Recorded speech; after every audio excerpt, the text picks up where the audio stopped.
In the first video, we looked at the history and main reasons for using FreeCAD over other CAD programs. Now, we'll actually start using FreeCAD to make our first designs. In this video, I'll show you how to use the Part Design Workbench to create a simple SD card holder. I'll then challenge you to use your knowledge to create an object on your own, such as a pen cup. If you have access to a 3D printer, you can print these parts to help keep your desk organized. I know that my desk could certainly use some help, at least most of the time. If you're ready to make your first part in FreeCAD, let's jump in.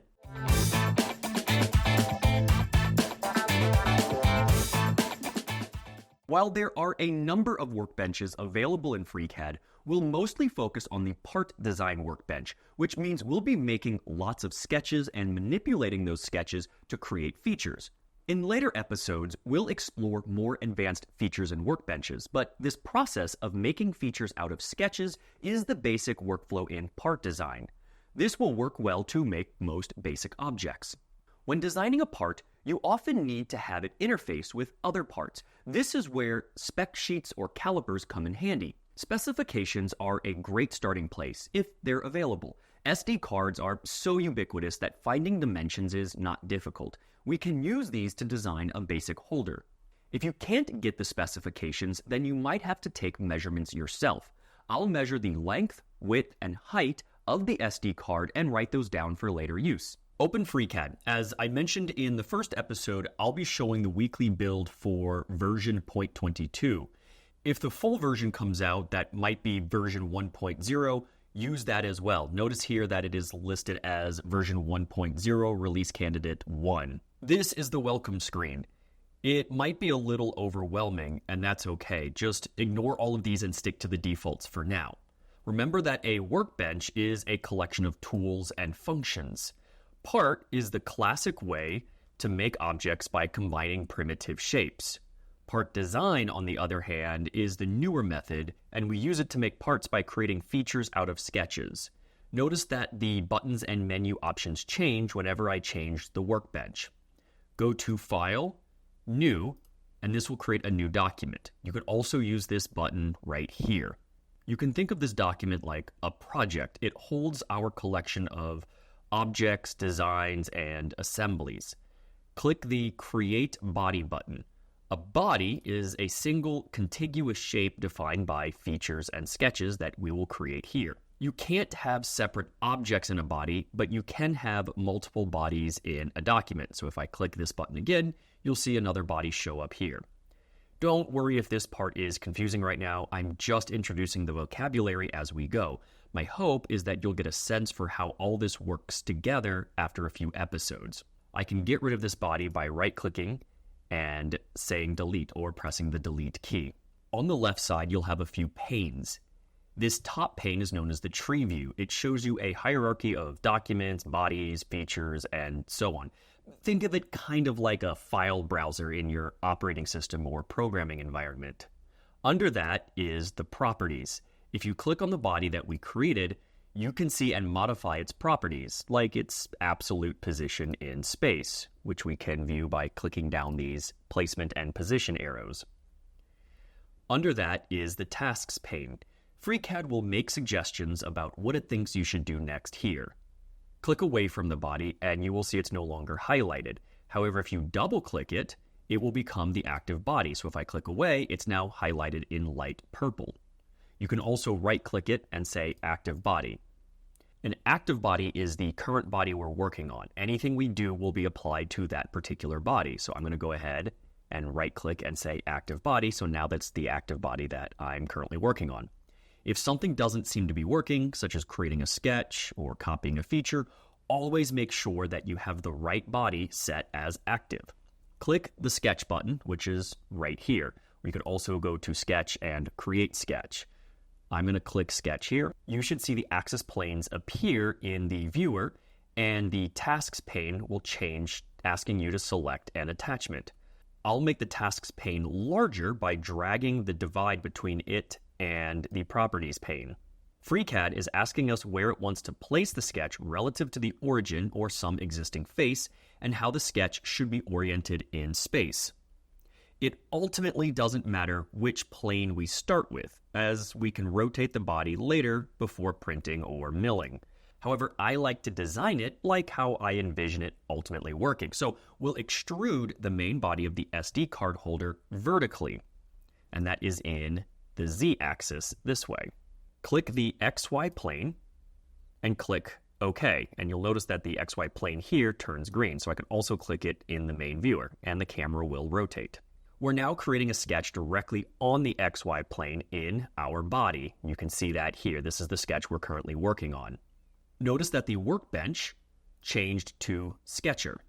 Our main case will be a simple rectangular cuboid, so we need to draw a rectangle. Click Draw Rectangle, which you can access from this button, or under Sketch, where you can go to Sketch Geometries and you can find all the possible geometries you can sketch. I'm going to stick to using mostly the buttons for now. So I'm going to click the rectangle button and then click to add 2 corner points around the origin, which is represented by a blue dot. I right-clicked on my mouse to exit the Create Rectangle tool, and that made the icon by my mouse cursor go away. The vertical axis here is the y-axis, and that is in green. The horizontal axis in red is the x-axis. In fact, I can actually hold the right mouse button and drag the mouse, and we can rotate the whole sketch about 3D space. Hold the middle mouse button and drag to pan the view. These are the same controls we set up in the first episode. You can also zoom in and out with the mouse wheel, or by pressing Control minus, or Control Shift and plus, or the equals key. If you get lost in the viewport, I find the navigation cube to be a lifesaver, and that's in the upper right over here. As we are sketching on the XY plane, you'll probably want a top-down or bottom-up view. Rotate the view until you see top appear on the cube, and then click on that face. The camera will rotate to show you a top-down view of the sketch. If the rotation is off, you can click on the rotation arrows next to the navigation cube to adjust the camera as necessary. Or you can do like I do sometimes and just kind of wiggle the mouse back and forth while dragging the camera and then click on top in order to line it up. Once we have the basic outline done, we need to define our constraints. Constraints are numerical dimensions or geometric settings that define the exact size and shape of the sketch. Take a look in the Tasks pane, and you can see that the sketch has 4 degrees of freedom, or DOFs. DOFs, I suppose, if you really want to. That corresponds to the number of ways we can adjust our sketch. So we've got length is one, width is another, and then the X and Y position of the sketch that I can't determine right now, but you can imagine dragging these corners around to adjust the actual X and Y positioning. To look at it another way, you can adjust the X and Y coordinates of the opposite corners, so X and Y, and then X and Y, which gives us all 4 degrees of freedom.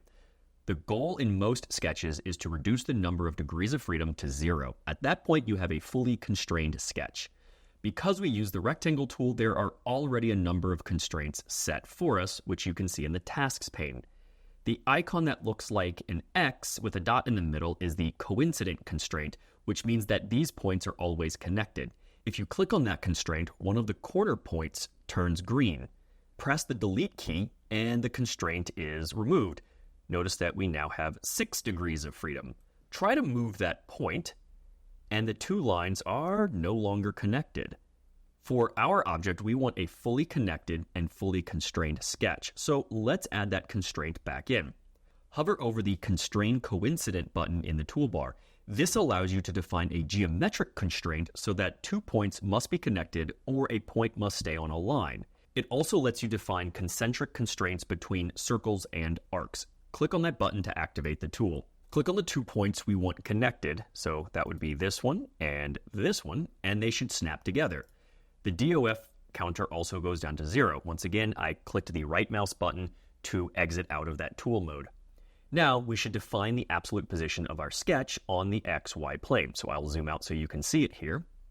One way to do this is to define numerical distances from the origin, which is this point here. Alternatively, we can use a geometric constraint to make the rectangle symmetrical about the origin. Hover over the Symmetric Constraint tool, which is this one right here. Notice that this lets you define symmetry between 2 points and a third point, or 2 points and a line. Click the button to change the tool. Notice that the icon appears next to my mouse cursor, showing me that I'm in the symmetric constraint tool mode. To use this tool, you'll want to click the outside points first. So in this case, it will be this upper left corner and then the bottom right corner. You could also do the upper right and lower left, but we want them to be diagonal across from each other. Then you would click the third point or line that you want those 2 points to be symmetrical around. In this case, we're going to make them symmetrical around the origin, so I'm going to click this as the third point. With that done, I'm going to press Escape or right-click in order to get rid of that tool. Since we did the corners, the rectangle can now grow in length and width around the origin. It maintains that symmetry. We've effectively frozen the XY position of the rectangle. It's centered around the origin. Our degrees of freedom counter is now 2 instead of 4. To define the length and width, we need to turn to the measurements of the SD card. I want this part to hold 8 regular-sized SD cards, which will stick out of each of the slots. That means we need to know the width and thickness. After measuring or looking at a spec sheet, we can see that the cards are 24 millimeters wide and 2.1 millimeters thick. My general rule is to leave about a 0.5 millimeter gap around the edges for a close fit, up to a 1 millimeter gap for a loose fit. So the slots should be 25 millimeters long and 3.1 millimeters wide if we want a close fit. We do care about the length of the cards, as that will determine how tall to make the box.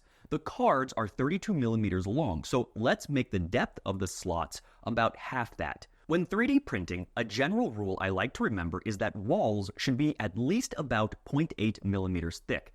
Any less than that, and the plastic layers start to fall apart.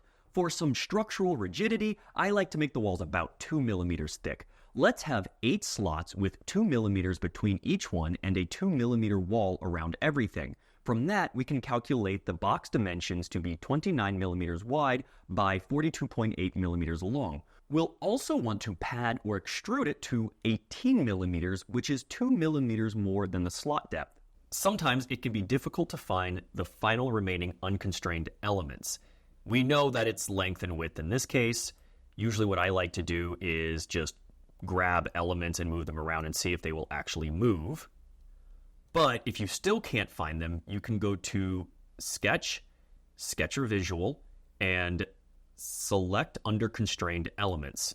By doing this, FreeCAD will highlight anything that's not constrained. In this case, it considers all 4 of these points to be unconstrained.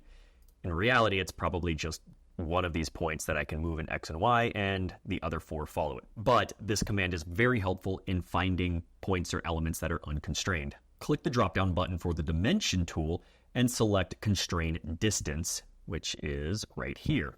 This tool lets you define the distance between 2 points or the length of a line. Let's try it both ways. With the tool selected, click on the top left point, and then click on the top right point, which is over here. In the pop-up box, enter 29, and you notice it autofills millimeters for me. You must have the units defined, so if I try to do this, it will automatically go to millimeters, but normally when you type these things in, you'll want to put in the unit, so 29 millimeters, and then click OK. This defines the width of our box. In general, it's a good idea to define your shape with as many geometric constraints as possible before adding numerical constraints, like this dimension we just added. This allows you to more easily change things later on, as the shapes and sizes are defined by relationships rather than exact numbers. Notice that our cursor still has the distance icon. If you right-clicked to exit the tool like I did, you will need to go select that dimension tool again. What I'm going to do is select this new Smart Dimension tool that's been added in version 0.22.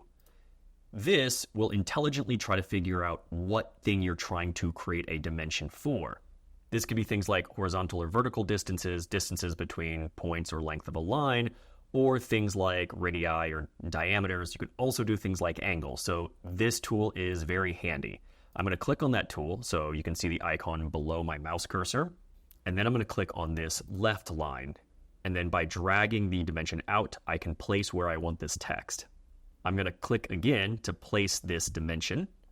And I should have this pop-up box ask me the length again. So this time I'm going to enter 42.8. You can enter millimeters, but I'm just going to leave the default here and click OK. I'm going to right-click to exit that tool. In the Tasks pane, the solver message should say fully constrained, which means that we are done with this sketch. There are no more degrees of freedom. It's almost always a good idea to fully constrain your sketches. If you don't, you might run into problems later. Because our sketch is fully constrained, you can't click and drag any of these lines or points. So if I try to drag them, nothing happens. They stay put because we have fully constrained this sketch. However, you can drag non-sketch components like our dimension text, which you can see I can move over here. Doing this is often very helpful as it helps keep your sketch organized and it helps you read the dimensions. This becomes a problem later when your sketches get more complicated. Click Close in the Tasks pane, and you'll be sent back to the Part Design workbench. Here you can see a 3D view of your sketch. If you don't see your sketch, click the Fit All button in the toolbar. That will move the camera so that everything fits in the viewer. You can also click parts of the navigation cube to rotate the drawing, which you can see I'm doing here as I'm clicking the various edges and points to get top, front, corners, sides, edges, and so on. And now I just rotate it in a weird way, and I am a big fan of this corner right there. This corner makes it so that the top, front, and right sides are all visible. Now let's create a feature from this sketch. Make sure that the sketch is selected in the tree view, which is right here, and click the Pad button in the toolbar, which is this one, or you could go to Part Design, go to Create Additive Feature, and you'll see Pad right there. I'm going to keep using the toolbar as I find it a little faster. So I'm going to click Pad. In other modeling software, this might be known as something like Extrude. You'll see an initial solid appear in the 3D view. If you take a look at the tree view pane on the top left of the screen, you should see our new Pad feature with some weird sub-icon, a blue circle with a white check mark and a green circle with a down arrow. These can be confusing at first, but they can help you troubleshoot issues in your model, especially when working in the Part Design workbench. Let's take a moment to talk about them. Navigate to wiki.freecad.org. This is the best reference guide for all things FreeCAD. In the search bar, type Tree View and press Enter. You'll be taken to the Tree View page. Feel free to read about the different aspects of the tree view, but what we need is at the bottom, so scroll down to the Overlay Icons section. Here, the sub-icons are defined for you. If you were paying attention while you were defining constraints, you probably saw this yellow X overlay icon, which means that our sketch was not fully constrained, also known as under-constrained.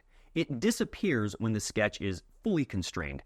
The blue circle with a white check mark means that the object has to be recomputed. In other words, the full object you see in the 3D view is out of date.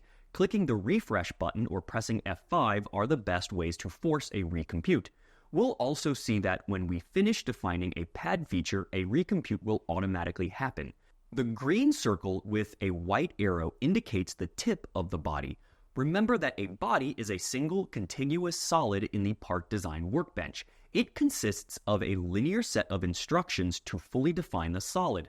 Think of the features we create as a set of instructions or recipe that FreeCAD must follow to construct that body. The tip is the final step in the recipe, and that's what gets displayed in the viewer. In this example tree view, the user created a basic cylinder and a padded sketch. The tip is on the pad. You can manually move the tip if needed, which can help with debugging. If you move the tip to the cylinder in this example, the pad would disappear and you'd just see the cylinder. The other icon you need to watch out for is the red circle with a white exclamation point. This tells you that there's an error somewhere in this feature and you should fix it. Because Part Design uses a linear set of instructions, any features listed after or dependent on that feature might also contain errors, even if this icon is not shown on them. Let's head back to our part and finish defining the feature. If you ever find that the buttons in the workbench are grayed out for no apparent reason, always check your tasks pane. This is something that keeps biting me. It probably means that FreeCAD needs you to do something or close a tool before using other tools. I'll adjust my plane split so that we can see the tasks pane more easily. Here, it asks me to define the pad feature. Remember that we wanted a height of 18 millimeters, which is half the length of an SD card plus 2 millimeters. Change the length to 18 millimeters. You can make the pad go the other direction, or make it symmetric about the original plane. For now, leave the settings alone and click OK. Notice that the blue check icon disappeared as a recompute was performed. You shouldn't see any error icons, and the green arrow icon indicates that the new pad feature is our current tip. Feel free to right-click in the main view and drag the mouse around to rotate the object. Remember that you can zoom in with the mouse wheel and pan holding the middle mouse button. In the tree view, expand the pad feature to see the original sketch. Notice that it's grayed out, which means that it is not shown in the 3D view pane. You can right-click on the sketch and click Toggle Visibility, or you can click the sketch and press the spacebar to do the same thing. This will make the sketch appear in the 3D view. It will be highlighted in green as the sketch is selected in the tree view. In this case, you can see it is underneath our padded feature. Click on Pad in the tree view and press the spacebar to make it disappear. This is a great way to view the original sketches of features should you need them for reference or editing later.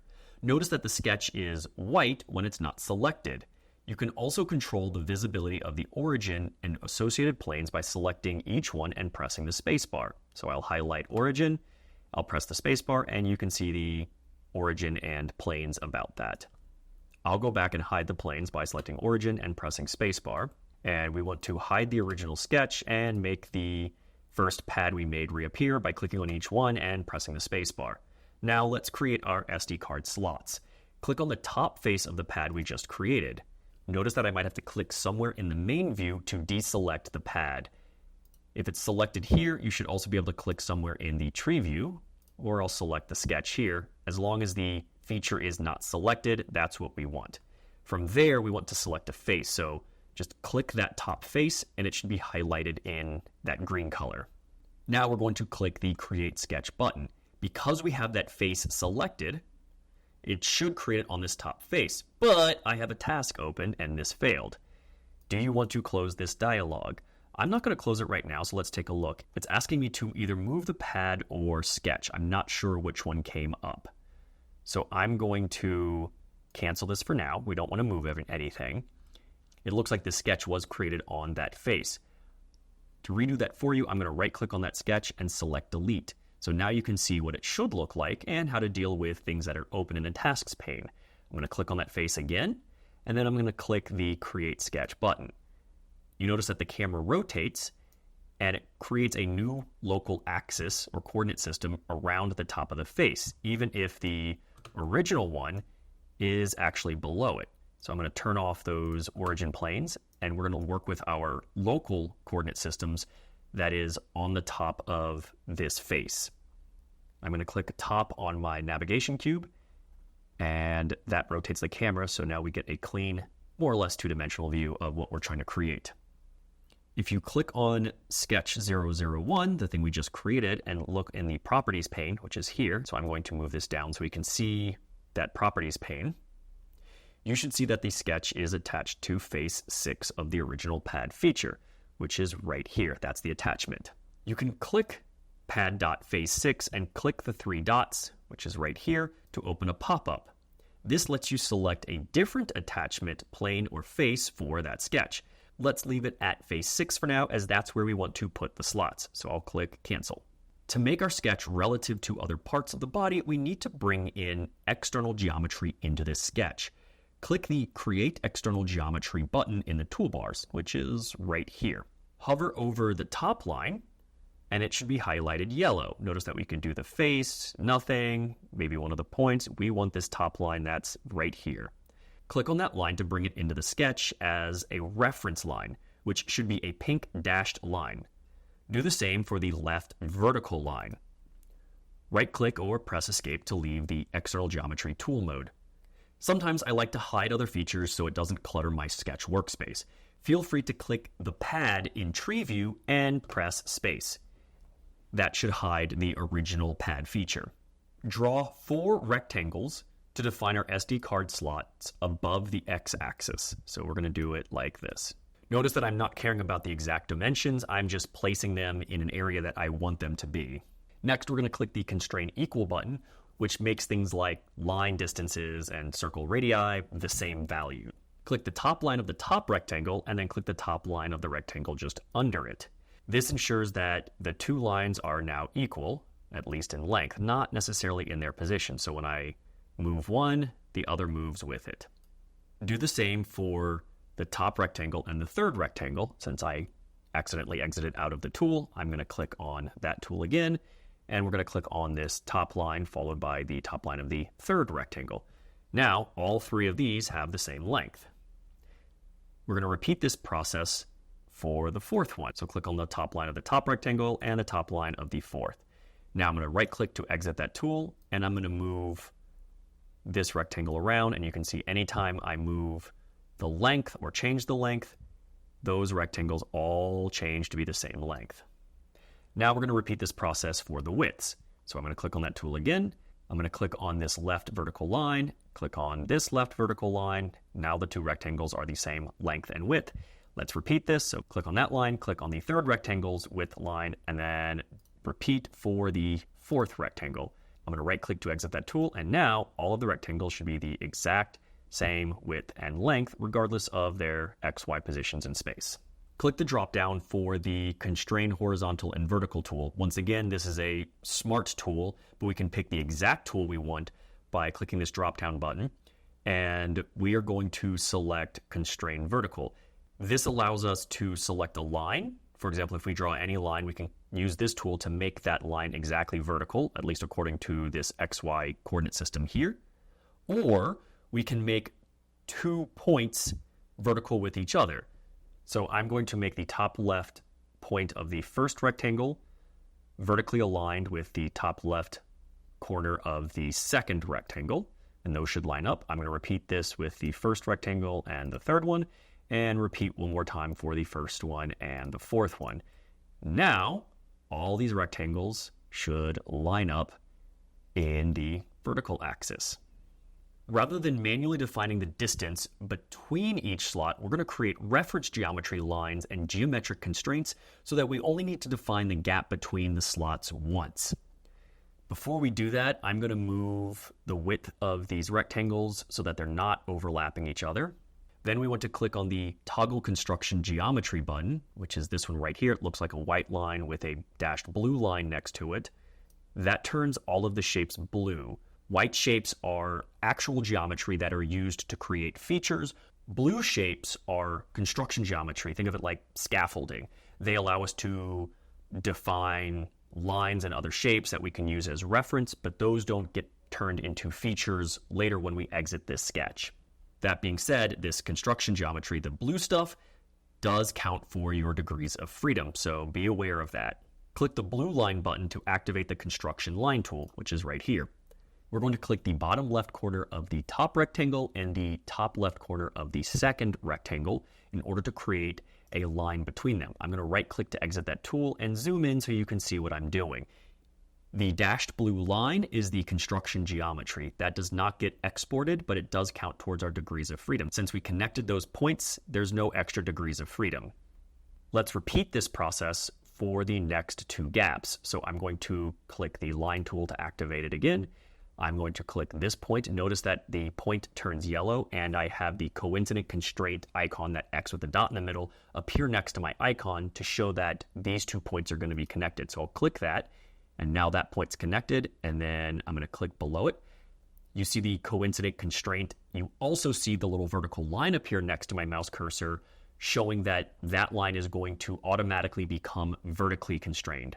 I'll click on this point, and you'll see another line is drawn just like our first one. We're going to repeat this process for the final gap here, and I'm going to right click to exit that tool. Now we are going to use the constrain equal tool, which is right here. In later episodes, I'm going to start using a number of these hotkeys to make it a little easier or faster as I go through this. So constrain equal, you can use this button or you can press the E key. You notice that my cursor automatically changed to that constrain equal tool. I've got the little equal sign icon just below my mouse cursor. So I'm going to click on this first line, and then I'm going to click on this second construction line. Now those two lines are equal in length. I'm going to do this again for the first one and the third one. So now there is equal distance between all of my slots.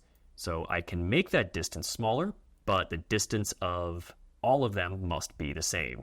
Next, we're going to click the constrained distance tool, which is right here. I'm going to use the smart tool. You can either click it down and use the distance tool, or you can just click the smart tool like this. And then I'm going to define this top blue line. So I'm going to zoom in and I'm going to click on this blue line. And I'm going to move this text over and click to place that text. I'm going to define this gap of being 2 millimeters. 2 millimeters is a generally good distance for a wall when you are 3D printing. So it might be a little flimsy for longer runs, but for something like putting in SD cards and just having some plastic there, 2 millimeters should be fine. I'm going to right click to exit that tool. And now what we have effectively done is define the gaps for all of these to be 2 millimeters by using construction geometry. I can no longer affect that gap. The gap for all of those is 2 millimeters. Let's go back to that distance tool, and we're going to click on the left vertical line of the top rectangle, which is right there. I'm going to move the dimension text out, and let's go to about there and click. I'm going to change this length to 3.1 millimeters, which is the thickness of an SD card plus an extra millimeter, so we've got some wiggle room, and then click OK. Notice that this changed the width for all of the slots. I'm going to go back to the dimension tool again, and I'm going to click the horizontal line of the top rectangle and then click to place my dimension text here. Let's change this to 25 millimeters. The width of an SD card is 24 millimeters, so that gives us an extra millimeter of gap. Click OK. I'm going to right click to exit that tool, and we want to make sure that our rectangles are to the right and below these two external reference geometry lines, the pink lines that we brought in from the top of the sketch. If we try to bring them over here, we're going to try to carve into something that's outside of the extents of that box, and that's not going to work very well. So we want to drag these rectangles so they're somewhere in here. In the Smart Dimension tool, let's drop it down, and I'm going to demonstrate how this constrained vertical distance works. So let's click on that tool. I'm going to zoom in so you can see what I'm doing. Then we're going to click on the pink external part here. That text is blocking me, so I'm going to right-click to exit that tool. I'm going to move this dimension out of the way, and then I'm going to reselect that constrained vertical distance. Now I can click on this pink external geometry point, and then I'm going to click on the top left point of my first rectangle. Notice it turns yellow here. That creates a vertical distance between these 2 points. Let's change this to 2 millimeters and click OK. We're going to repeat that process with the constrained horizontal. So go up to the tool, select constrained horizontal distance, and then we're going to do the same thing from this pink external reference geometry point and the upper left point on the first rectangle. We're going to change that to 2 millimeters like before, and I'm going to zoom out, and you can see that these are now fully constrained. Right-click or press Escape to exit that tool. Feel free to move these dimensions around, so it's getting a little busy in here. So I'm going to move these, I don't know, something like this. Move this one out. There we go. It's a little cleaner to read. With 4 of our slots defined, I'm going to show you a very useful tool to make any sketches easier, which is the Symmetry tool. With no tool active, notice that there's nothing by my cursor. Drag a box around the 4 slots to select them all. They should turn a slightly darker green color when selected. Next, select the Symmetry tool from the toolbar, which looks like these 2 bowed out lines with a line in the middle. We're going to click on that, and then it's going to ask us to select a line to create the symmetrical copy around. This could be another line, like this one here, but we're going to use the x-axis. So I'm going to zoom out and then highlight the x-axis so you can see the boxes being created there. Let's click on that x-axis, and 4 new boxes were created. You'll notice that the sketch goes from fully constrained to now having, in our case, 6 degrees of freedom, which we need to fix. So I'm going to bring this tasks pane up so we can see it. If you try moving the new rectangles around, you'll see that they're connected, but they're not vertically aligned. And they don't seem to have any relation to the external box edges, which is this external geometry, the pink lines. Let's add another blue construction geometry, which is this button here, between the bottom left corner of the 4th slot and the top left corner of the 5th slot. Then select the Constrain Vertical tool, which is right here. I'm going to drop this down, constrain vertical, and we're going to click on each one of these new reference geometry lines to make sure that they are now all vertical. Right click or press escape to get out of that tool. If we come down here, you can see that there's still a 2 millimeter constraint here, which I think is a little bit redundant since these lines should all be equal. If I click on that, I can either delete it or you can try to find it in here, which is tough sometimes. The constraints pane doesn't always show you exactly what you're looking at. So sometimes I like to click it here, press the delete key, and that gets rid of it. So now I can move these around, but you'll notice that these blue lines are actually not constrained very well. We need to make sure that the blue lines are all of equal distance like we did with the first set of boxes. As you can see, these three seem to be equal, but this middle one is not. So I'm going to click on the constraint equal. I'm going to click on this bottom one since they're mirrored. Doesn't matter as long as they're all equal. And I'm going to click on this one here. Right click to exit that tool. Okay, now they're all equal, but they're not 2 millimeters. So I can do that one manually, or I can click on equal. I can zoom in, click on this top one, and click on any of these blue lines here to make them all equal to that first gap. I will click on this bottom one here, and now they are all 2 millimeters. We have 1 degree of freedom left, and just by looking at this, I can tell that it's probably the length of these lines or the width of the SD card since I can move these. You're also welcome to try Sketch, Sketch or Visual, and select under constrained elements, and sure enough, these points are highlighted and I can move them.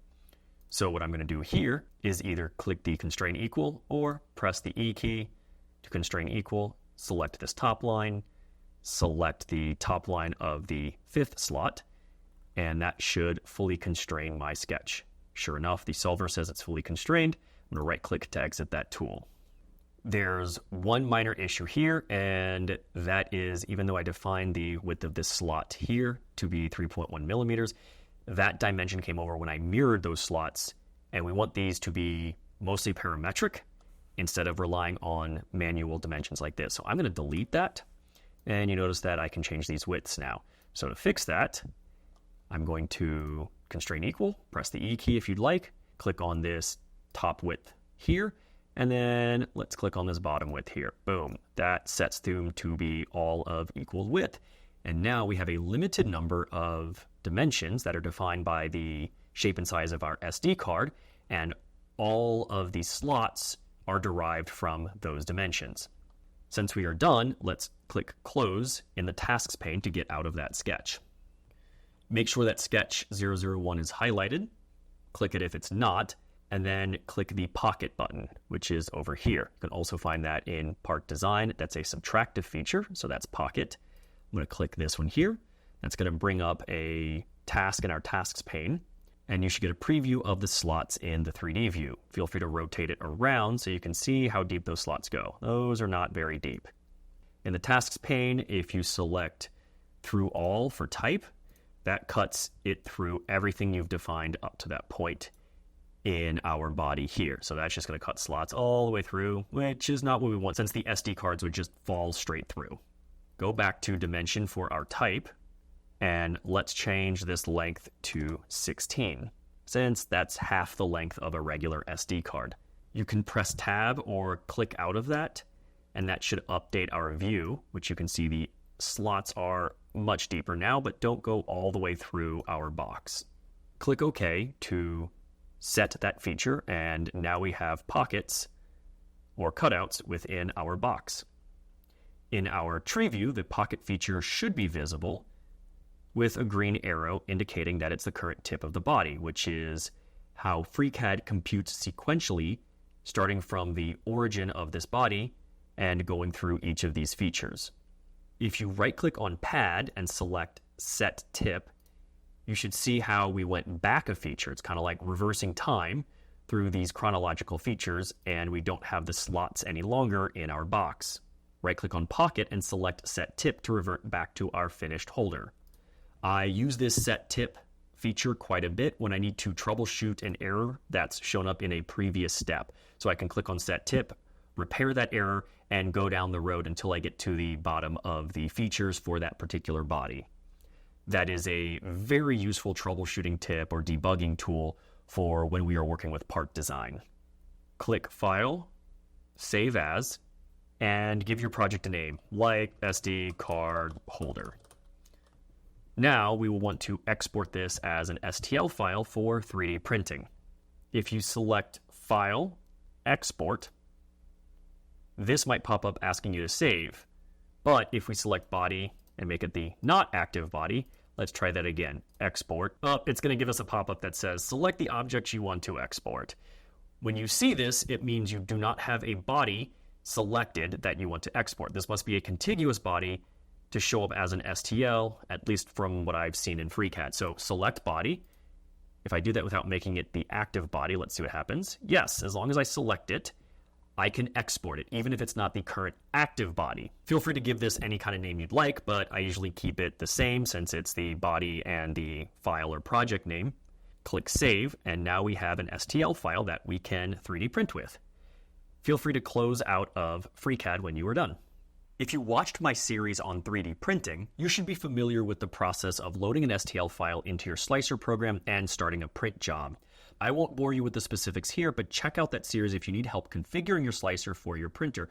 For now, I'll just load my STL file and make sure that it's oriented correctly for printing. Generally, I want the slots being up to make it a little easier, and there's no overhangs that I need to generate support for. In fact, I can get rid of generating support.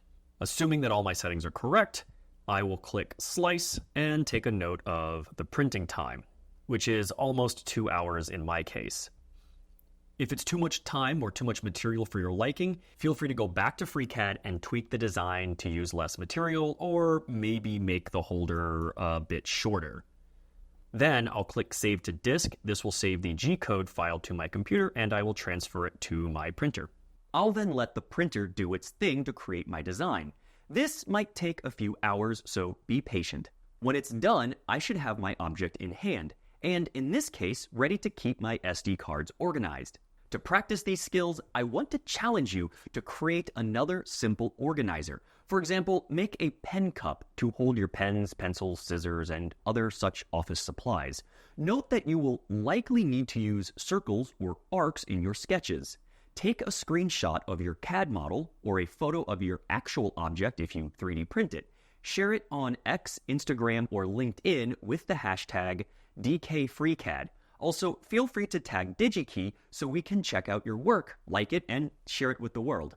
Knowing how to sketch 2D diagrams and turn them into 3D features is the majority of what you'll be doing in FreeCAD with the Part Design Workbench. This should be enough to get you started for the vast majority of designs. From here on out, we'll dive into more advanced features so you can get more comfortable in FreeCAD and take advantage of its powerful abilities. In the next episode, I'll show you how to use shape binders so you can start working with multiple bodies to create things like enclosures and lids. See you then.